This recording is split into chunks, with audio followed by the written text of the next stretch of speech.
बौद्ध धर्म के संस्थापक महात्मा गौतम बुद्ध का जन्म 563 ईसा पूर्व में नेपाल के लुम्बिनी में हुआ था।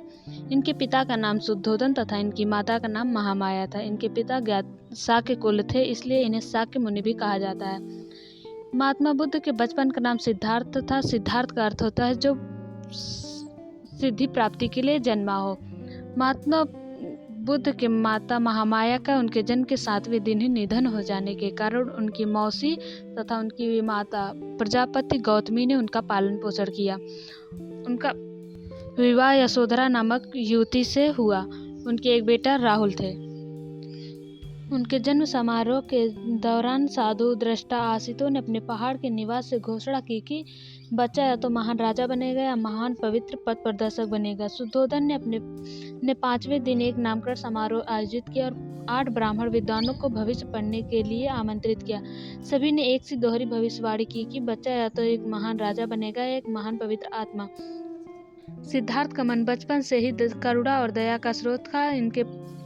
इनका परिचय उनके आरंभिक जीवन की अनेक घटनाओं से पता चलता है। घुड़दौड़ में जब घोड़े दौड़ते और उनके मुंह से झाग निकलने लगता तो सिद्धार्थ उन्हें थका जानकर वहीं रोक देता और जीती बाजी हार जाता।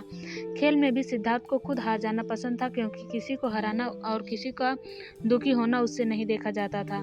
सिद्धार्थ ने चचेरे भाई देवदत्त द्वारा तीर से घायल किए गए हंस की सहायता की और उसके प्राण की रक्षा की। सिद्धार्थ का शिक्षा और विवाह। सिद्धार्थ ने गुरु विश्वामित्र के पास वेद और उपनिषद को तो पढ़ा ही, राजकाज और युद्ध विद्या की भी शिक्षा ली। कुश्ती, घुड़दौड़, तीर कमान, रथ हाँकने में उसकी कोई बराबरी नहीं कर पाता। 16 वर्ष की उम्र में सिद्धार्थ का कन्या यशोधरा के साथ विवाह हुआ। पिता द्वारा ऋतुओं के अनुरूप बनाए गए वैभवशाली और समस्त भोगों से युक्त महल में वे यशोधरा के साथ रहने लगे, जहां उनके पुत्र राहुल का जन्म हुआ। लेकिन विवाह के बाद उनका मन वैराग्य में चला गया और सम्यक सुख शांति के लिए उन्होंने अपने परिवार का त्याग कर दिया। सिद्धार्थ का विरक्ति। राजा शुद्धोधन ने सिद्धार्थ के लिए भोग विलास का भरपूर प्रबंध कर दिया। 3 ऋतुओं के लायक 3 सुंदर महल बनवा दिए।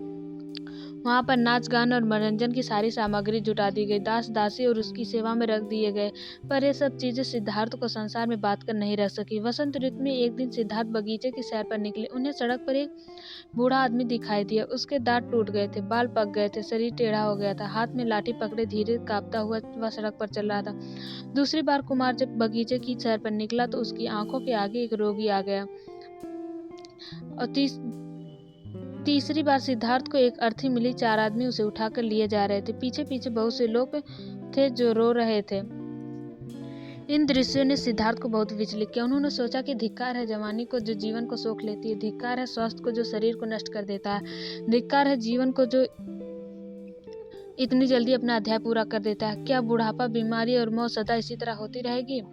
चौथी बार कुमार बगीचे की सैर पर निकला तो उसे एक सन्यासी दिखाई पड़ा। संसार की सारी भावनाओं और कामनाओं से मुक्त प्रसन्नचित्त सन्यासी ने सिद्धार्थ को आकृष्ट किया। सिद्धार्थ द्वारा घर का त्याग करना महाभिनिष्क्रमण कहलाया। 29 वर्ष की अवस्था में इन्होंने घर त्याग दिया और सारनाथ के मेघदावन में इन्होंने कठोर तपस्या की 6 वर्ष तक, लेकिन इन्हें ज्ञान की प्राप्ति नहीं हुई। सिद्धार्थ की मध्यम मार्ग की तपस्या। शांति है तो बुद्ध का मध्यम मार्ग। एक दिन कुछ स्त्रियां किसी नगर से लौटते हुए वहां से निकली जहां सिद्धार्थ तपस्या कर रहे थे। उनका एक गीत सिद्धार्थ के कानों में पड़ा। वीणा के तार को ढीला मत छोड़ो, ढीला छोड़ देने से उनका सुरीला स्वर नहीं निकलेगा, पर तारों को इतना कसो भी मत कि वे टूट जाएं। यह बात सिद्धार्थ को जच गई। वह मान गए कि नियमित आहार विहार से ही योग सिद्ध होता है। अति किसी बात की अच्छी नहीं। किसी भी प्राप्ति के लिए मध्यम मार्ग ही ठीक होता है और इसके लिए कठोर तपस्या करनी पड़ती है। इसके बाद महात्मा गौतम बुद्ध बोधगया चले गए। बोधगया फाल्गुन निरंजना नदी के तट पर वैशाख पूर्णिमा के दिन इन्हें ज्ञान की प्राप्ति हुई। इन्होंने अपना पहला उपदेश सारनाथ में अपने 4 साथियों को दिया। इन्हें योग की शिक्षा रुद्रक राम से तथा सांख्य की शिक्षा अलार्क राम से मिली। इनके सबसे प्रिय शिष्य थे आनंद।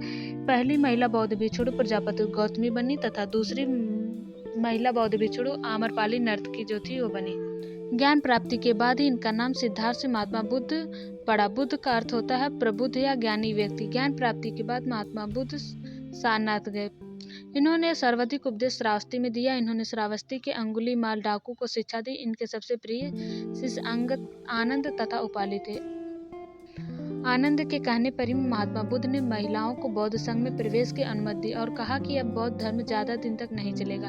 बौद्ध धर्म अपनाने वाला पहला पुरुष तपट्टू तथा मल्ली था।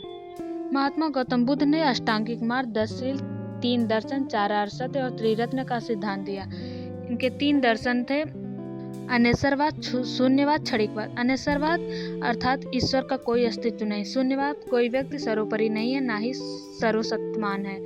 तीसरा क्षणिकवाद, संसार की सभी वस्तुएं कुछ ही समय के लिए हैं, इनका विनाश निश्चित है, अर्थात ये सभी वस्तुएं क्षणिक हैं। 4 आर्य सत्य, यह संसार दुखों से भरा है, इस दुख का कोई न कोई ठोस कारण है, इस दुख का कारण इच्छा है, इसे नियंत्रित किया जा सकता है। 3 रत्न, बुद्ध धम्म संघ। महात्मा बुद्ध से जुड़े चिन्ह। बुद्ध के गर्भ का चिन्ह हाथी, जन्म का चिन्ह कमल, युवावस्था का चिन्ह साढ़, घर छोड़ने का चिन्ह घोड़ा जो महाभिनिष्क्रमण कहलाया। इनके ज्ञान का चिन्ह जो बोधि वृक्ष, उपदेश का चिन्ह चक्र था, पहला उपदेश सारनाथ में दिए जो धर्म चक्र परिवर्तन कहलाया। निर्वाण का चिन्ह पद चिन्ह था, महापरिनिर्वाण का चिन्ह स्तूप। बौद्ध धर्म में 4 संगीतियां हुई। प्रथम संगीति 483 ईसा पूर्व में राजगीर में राजा अजातशत्रु के समय महाकश्यप की अध्यक्षता में हुई। द्वितीय बौद्ध संगीति 383 ईसा पूर्व में वैशाली में राजा कालाशोक ने साबक मीर की अध्यक्षता में करवाया। तृतीय बौद्ध संगीति 255 ईसा पूर्व में पाटलिपुत्र में राजा अशोक ने मोगल पुत्तिस की अध्यक्षता में करवाई। चतुर्थ बौद्ध संगीति प्रथम सदी में कुंडल वन में राजा अशोक ने वसुमित्र की अध्यक्षता तथा अश्वघोष की उपाध्यक्षता में करवाया। चौथी बौद्ध संगीति में बौद्ध धर्म 2 भागों में टूट गया, हीनयान, महायान। महायान आगे चल के 2 भागों में टूटा, शून्यवाद, ब्रजयान। हीनयान महात्मा बुद्ध के उपदेशों पर ही चलने वाले हीनयान कहलाए और महायान महात्मा बुद्ध के उपदेशों में समय के साथ परिवर्तन करने वाले महायान शाखा के कहलाए। महात्मा बुद्ध ने पावापुरी में चंदू नामक शिष्य द्वारा शुकर मास मशरूम भोजन ग्रहण किए। इसके बाद इनकी तबीयत बिगड़ने लगी और इन्हें डायरिया हो गया और उत्तर प्रदेश के मल्ल महाजनपद में स्थित कुशीनगर में इन्होंने 483 ईसा पूर्व में अपना प्राण त्याग दिया। बौद्ध साहित्य पाली भाषा में मिले हैं। जातक ग्रंथ में महात्मा बुद्ध के पूर्व जन्म की 200 कहानियां हैं। ललित विस्तार में महात्मा बुद्ध की पूरी जीवनी है। अंगुत्तर निकाय में 16 महाजनपद की चर्चा है। बौद्ध धर्म की सबसे पवित्र पुस्तक त्रिपिटक है जो 3 पुस्तकों का समूह है। पहला सुत्त पिटक यह सबसे बड़ा पिटक है, इसे बौद्ध धर्म का इंसाइक्लोपीडिया कहते हैं। दूसरा विनय पिटक, यह सबसे